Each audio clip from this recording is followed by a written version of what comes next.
Setiap tahun, ribuan kecelakaan kerja terjadi, dan yang paling menyedihkan, sebagian besar sebenarnya bisa dicegah. Bukan karena alatnya kurang canggih.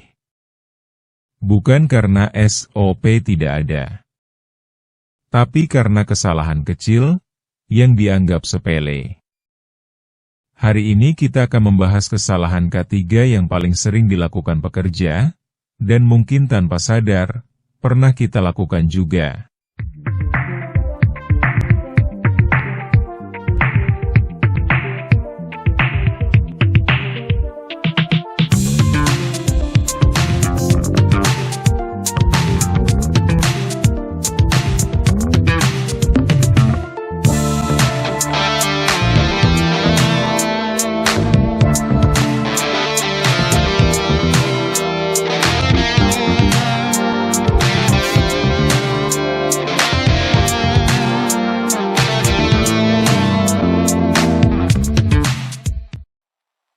Selamat datang di channel K3 Indonesia. Buat teman-teman yang peduli keselamatan kerja, K3, budaya safety, dan ingin meningkatkan profesionalisme di tempat kerja, channel ini untuk kalian. Jangan lupa subscribe dan aktifkan lonceng notifikasi agar tidak ketinggalan konten edukatif seputar K3. Menganggap K3 hanya formalitas. Kesalahan pertama dan paling mendasar adalah menganggap K3 hanya formalitas.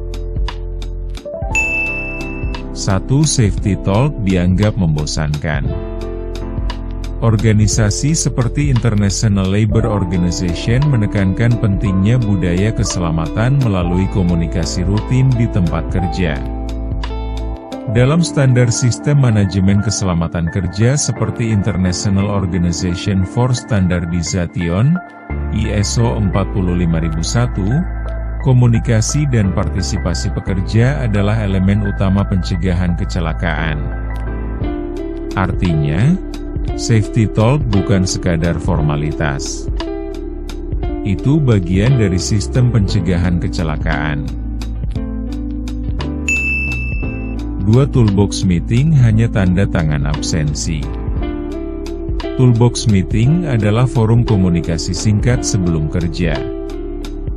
Tujuannya mengidentifikasi potensi bahaya hari itu, membahas pekerjaan spesifik yang akan dilakukan, mengingatkan prosedur dan APD, mendengar masukan dari pekerja. Dalam sistem manajemen keselamatan kerja seperti standar dari International Organization for Standardization melalui ISO 45001, partisipasi aktif pekerja adalah kunci pencegahan kecelakaan. Artinya, toolbox meeting bukan formalitas. Itu bagian dari sistem keselamatan. 3. SOP hanya dibaca saat audit.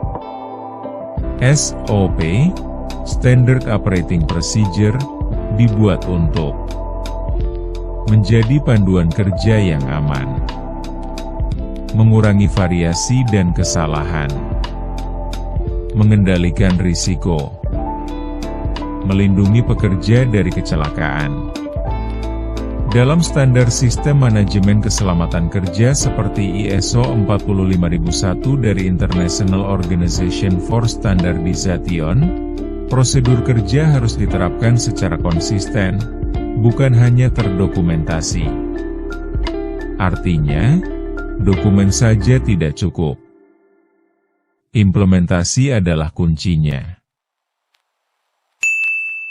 Padahal konsep keselamatan kerja sudah lama digaungkan oleh organisasi internasional seperti International Labour Organization yang menegaskan bahwa budaya keselamatan harus menjadi bagian dari sistem kerja, bukan sekadar administrasi. Contoh kasus seorang pekerja mengabaikan briefing pagi.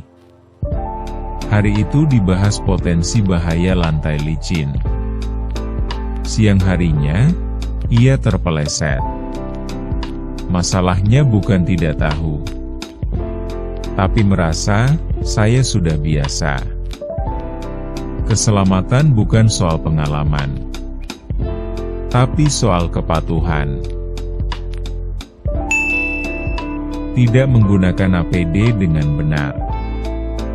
Kesalahan kedua yang masih sering terjadi adalah penggunaan APD yang tidak sesuai. Contohnya, helm proyek tidak dikancingkan. Sarung tangan dilepas saat kerja detail. Masker hanya digantung di dagu. Safety harness tidak dikaitkan. Menurut data dari Occupational Safety and Health Administration, banyak kecelakaan fatal terjadi karena APD tersedia tapi tidak digunakan dengan benar.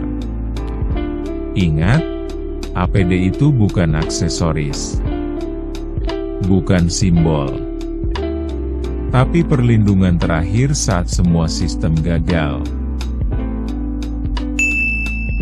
Terlalu percaya diri dan meremehkan risiko. Ini adalah kesalahan psikologis.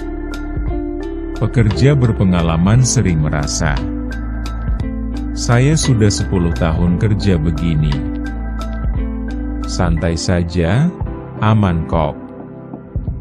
Faktor ini disebut human error dan overconfidence bias. Contohnya teknisi listrik tidak mematikan sumber arus karena merasa cepat. Akhirnya dia tersengat. Semakin lama bekerja, seharusnya semakin waspada, bukan semakin berani mengambil risiko. Tidak melaporkan bahaya, near miss.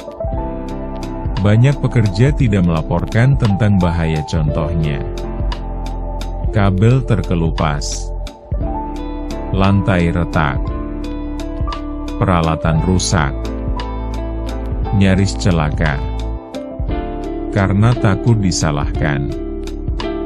Padahal konsep laporan near miss adalah inti dari sistem manajemen K3 modern.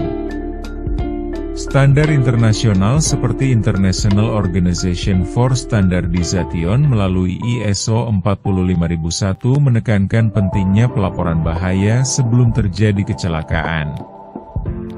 Near miss yang tidak dilaporkan hari ini, bisa menjadi kecelakaan fatal besok. Tidak mengikuti prosedur kerja. Alasan umum: dikejar target, ingin cepat selesai, malas mengikuti tahapan. Contoh kasus: tidak melakukan logout tagout, loto, bekerja di ketinggian tanpa izin kerja, mengoperasikan alat tanpa checklist. Prosedur dibuat bukan untuk mempersulit, tapi untuk mencegah penyesalan. Kurangnya komunikasi di lapangan. Banyak kecelakaan terjadi karena tidak ada koordinasi antar tim. Tidak ada izin kerja silang. Tidak memberi tanda saat alat bergerak. Contoh kasus: operator forklift tidak tahu ada pekerja di blind spot dan berakibat ada pekerja yang terserempet forklift. Komunikasi adalah alat keselamatan paling murah, tapi paling sering diabaikan. Budaya saling menyalahkan. Ketika kecelakaan terjadi, fokusnya, siapa yang salah? Padahal seharusnya, apa yang salah dalam sistem? Budaya safety culture yang baik tidak mencari kambing hitam, tapi mencari perbaikan sistem. Solusi dan cara mengubah kebiasaan.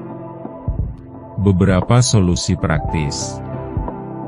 Bangun mindset bahwa keselamatan adalah tanggung jawab pribadi.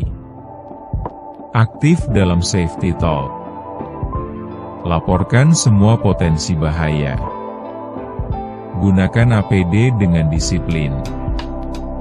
Ingat keluarga di rumah. Setiap kali Anda melepas helm, ingat ada keluarga yang menunggu Anda pulang dengan selamat. Kesalahan ketiga bukan selalu karena tidak tahu, tapi karena lalai. Mulai hari ini, jangan jadi pekerja yang hanya bekerja. Jadilah pekerja yang selamat. Jika konten ini bermanfaat, like, komen pengalaman kalian. Share ke rekan kerja dan subscribe untuk edukasi K3 lainnya. Terima kasih.